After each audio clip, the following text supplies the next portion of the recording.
Friday, sun is out, tournament starting. Talk It's to me, spring, Tim man. Seymour. Well, look, I mean, the spring is here. March Madness is here. It's back on.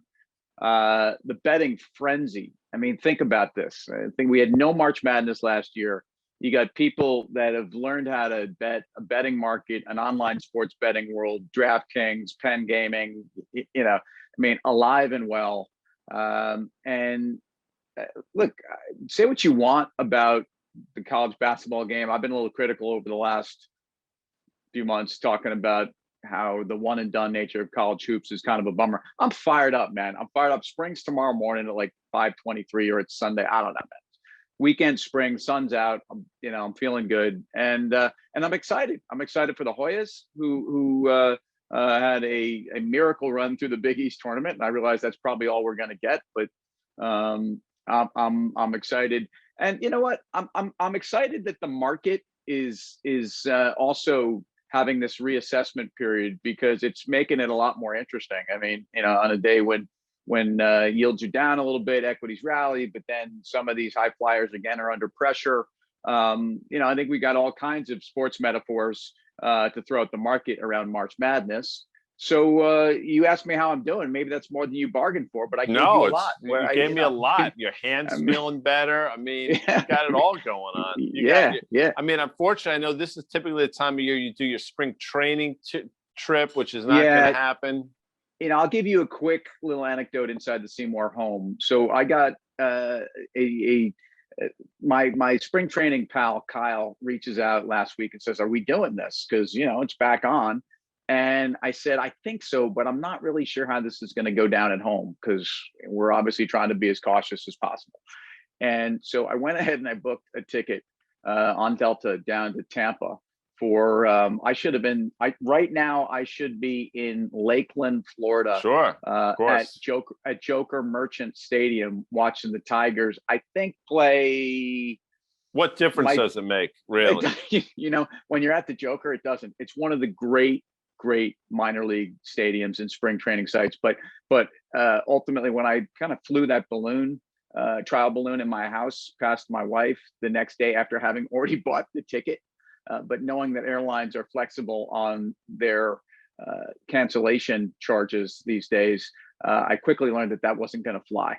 So it's like the Led Zeppelin. I mean, that's how they got their name. I mean, this band's going to go over like a Led Zeppelin, like a Led Zeppelin, and that's how you wove that in, man. Well, I mean, think about it. It's a way, and it's interesting you mentioned Lakeland, because if memory serves, I think it might have been Lakeland or something like that, where the Hindenburg went down in South Jersey. So really tying it all together. I got to look that up, but I think that's probably close.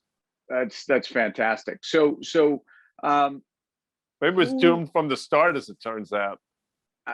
Why do I think that the Hindenburg was? Why do I think this was German? What is it? What am I remembering here? What am I? No, you're not. You are wrong. It actually, the Hindenburg took off, and I don't know if it was Lakeland, New Jersey, but it was some southern town. Tom Mullen, our great producer, is going to be looking it up and get my ear in a second. But in South Jersey, I think it was in 1937, if memory serves, and it went down. I think 35 people, I believe, perished that day. And you still have the great video. Well, not great, but you still have the iconic video of the Hindenburg. And I do think it was look at me. So there you go. All the humanity. I know that the play-by-play, so to speak, was really devastating. The guy was overwhelmed, as he should have been. All right, so let's leave the Hindenburg alone, please. Let's talk about. I don't know how we got there. Give me what your bracket is here, man. Like, do you have any view on what's going on here? And I'm gonna give me a market play. Here's your sleeper team. It's gonna wind up being chalk. I think Gonzaga is just gonna roll through this, because listen, they're just the best team in the country. What is that? It's gonna wind up being chalk. You say that like you're like Willie Mosconi here, man, queuing up the stick. What does that mean? It's chalk. When you bet chalk, if you go to the races, the horse races, like if you were to go to Belmont or Saratoga, the people that bet chalk, are the people that bet just the favorites. And just you'll hear, so when you hear that term chalk, that's what it speaks to. The favorites emerge victorious. So Got it. And got as it. you know, Saratoga is famously called the graveyard of favorites, but I don't want to go down that rabbit hole. But so when I say By the it's going way, to be you know the chalk, expression. Hold on. The expression "I'm going to place a bet" also is a euphemism for doing what? I When don't know. someone says, Usually it's just going to well, place a bet. when someone's I got to place a bet, that's a euphemism for going to the boys' room. By the way. Is, Anyway, sorry. is that right? Shouldn't have brought that up. Fantastic. I didn't know that. I didn't know Some that. scatological humor here. Yeah. No, so anyway, I think Gonzaga wins it. I think if you're looking for a sleeper Final Four team, it's the University of Arkansas, the Razorbacks. And I understand that Sidney Moncrief is not currently playing for the Razorbacks. Or Darryl Walker. Darryl Walker. Or Darryl Walker. But if you recall that one of the great Sports Illustrated covers was the Sidney Moncrief High on the Hogs cover in the 80s, if you remember. Yeah. Is that where Tubby was from? Tubby Smith? He might have watch this. He may have had a cup of coffee. Yeah, I'm not sure. Yeah. Sidney Moncrief, man. Those Arkansas teams, and then you had Darryl Walker, who had a nice career with the Knicks. Sure, he did. And I think of Sidney Moncrief, though. I think of him on those Milwaukee Bucks teams with Marcus Johnson. Look at you. And Sid Moncrief. That was a sweet 2-3 punch. Then you had a Kent Benson in there. I think you had a Bob Lanier. They had awful uniforms. They played at the Mecca. Remember the Mecca? All right. So sleepers, front runners, and perennials. I mean, look, I tell you what, the Michigan. It's interesting because you can make an argument that they're a broken team here with Isaiah Livers maybe hobbling. Until a week ago, I think they were seen as a front runner. And it's I'm gonna do this. I'm gonna say this is kind of like what's going on in Big Cap Tech. Something that you thought was almost you could count on it. By the way, Michigan Wolverines in my adult lifetime, so in the last 25 years, I think they've been to more Final Fours than almost anybody quietly. I think they've done 5 Final Fours since that 89 team won, including that 89 team. That's how's my math here? Not so good. I guess that's like 31, 32 years.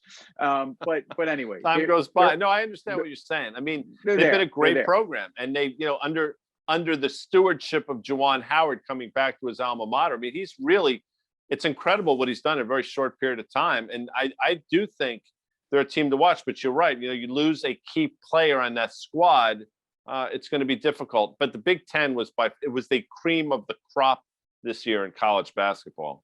So if this is a year, I know you think Gonzaga's chalk, and I'm telling you that I think I kind of like Michigan shots if Isaiah can hobble back onto the court. But there might be an argument that that the perennial powers that are typically like Duke and Carolina and Kentucky and Kansas, some are not in the tournament, and some are not expected to do anything here. It's kind of like what happened to Apple, what happened to Microsoft, what happened to Facebook, what happened to Google, from a market's perspective. And you can make an argument that Apple is like Michigan, a perennial, Final Four team, if not, national champion, is wounded. And they're wounded mostly because I think the sector is under some pressure in a world of rising interest rates. But, maybe wounded is simply a function of no longer are they the obvious choice for the next 12 months as they were in the last 12 months of COVID and 5G and, refresh of what's an installed base of, 700 million phones at this point. So anyway, very interesting times, because I think we may be crowning a new champion. Yeah, I did that. Even though you think Gonzaga's there in March Madness this year, that may not be someone you've really ever thought about. And I think the market is getting ready to do that as well. Well, we got to get out of here. But, you mentioned the Wolverines, and every time I hear Wolverine, I immediately think of the great Patrick Swayze, obviously, in Red Dawn. I mean, that to me, there's only one Wolverines, and that's it, Tim.